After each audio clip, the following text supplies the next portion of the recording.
Hi everyone, welcome back to Farrand on Film. Today I'm bringing you a review of the film Event Horizon to celebrate its 25th anniversary. So the cult classic Event Horizon is being re-released as a 4K UHD and Blu-ray collector's edition steelbook on the 8th of August 2022 from Paramount Home Entertainment. This includes an outer slipcase which houses the collectible steelbook in an acetate O-ring, a blueprint poster, art cards, a pin, a patch, along with the film on 4K UHD and Blu-ray.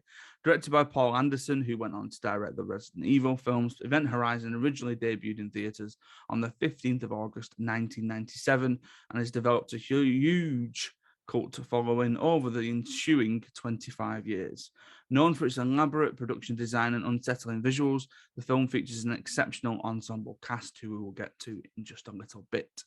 Also available on the 8th of August is the Zavvi exclusive limited edition Steelbook and the feature film on a 4K UHD disc.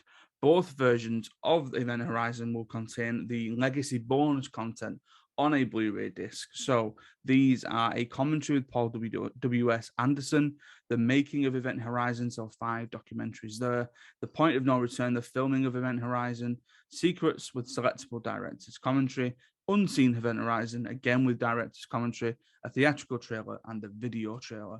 Now, I will say this, for this review, I was only sent the film disc. So I haven't seen the steelbook. I can't unbox the steelbook here or anything like that. The pictures that I've seen look pretty decent too. And I've not been able to see any of the features because the Blu-ray features don't come up on the 4K disc. They only feature on the Blu-ray disc because the 4K is obviously housing the mammoth transfer of 4K that it is. Now, Event Horizon, this was a new experience for me. I've not seen this film before, and I watched it this morning, ready for this review. I did a little bit of research into it beforehand. I was quite intrigued to see that on release, the film was actually a commercial and critical failure. It's very rare that I think you get a film being celebrated in such a way with a re-release if it's been a failure.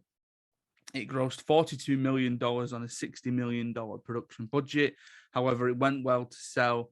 It went on to sell well on home video. Its initial DVD release, according to Wikipedia, was sold so well that Paramount contacted Anderson to begin working on restoration of the deleted footage, because I think it's one of these where there's quite a significant gap between what Anderson wanted to do with the film, what the studio wanted to do with the film.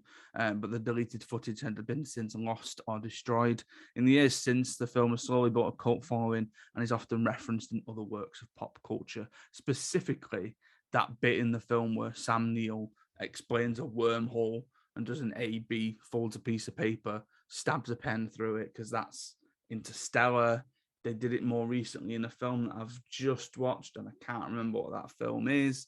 That's not helpful, but they did it again, and it's going to bug me because I can't remember what the film is where they did it again. So, yeah.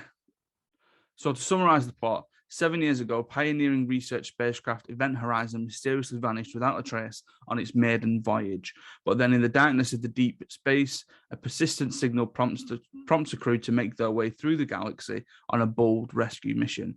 What they uncover is an unimaginable interstellar horror that will test the entire team's sanity and souls.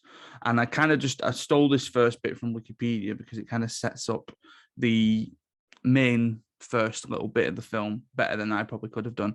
So in 2047, a distress signal is received from Event Horizon, the starship that has disappeared during its maiden voyage to Proxima Centauri 7 years earlier and has mysteriously reappeared in a decaying orbit around Neptune. The rescue vessel Lewis and Clark is dispatched. Its crew, Captain Miller, played by Lawrence Fishburne, second in command Lieutenant Stark, Jolie Richardson, pilot Smith, Sean Pertwee, medical technician Peters, Kathleen Quinlan, engineer ensign Justin, Jack Norsworthy, Dr. DJ, hello to Jason Isaacs, rescue technician Cooper, Richard T. Jones, and Dr. William Weir, played by Sam Neill.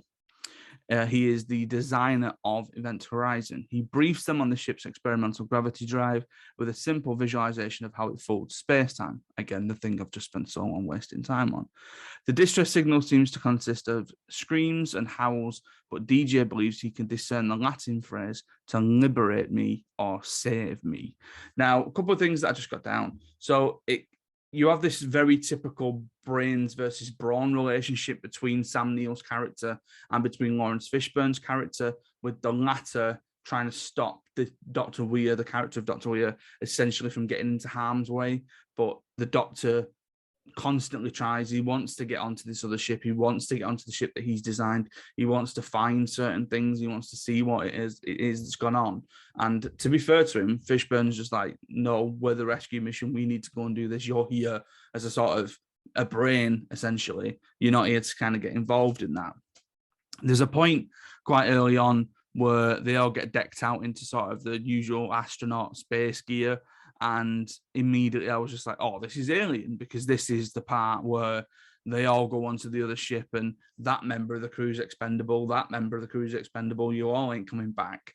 Now, from what I'd seen and heard of Event Horizon, I knew that it was a sci-fi and I knew that it was horror, which immediately makes me expect aliens or some sort of life form or something. I didn't think there'd be this whole kind of unseen horror element to it, which I must admit was interesting and quite intriguing, in that it's essentially, it was a possession in space, which I don't think you get too much of. The horror aspects were trying to deal with this idea of psychosis. So is it that they're all just going a little bit crazy? Is there actually something there? Are they really believing each other, which they don't? You know, they tend to all turn on each other at various points, which I think you tend to get in these ensemble pieces on ships like this. And ultimately, again, this unseen evil, this dark presence that fills the final act. And the final act very quickly becomes a body horror film where there's a lot of gore, there's people strung up, it's very gory, it's much more gory than I expected. And it kind of comes out of nowhere, in that if you imagine the typical 3-act structure, all of this horror comes in the third act.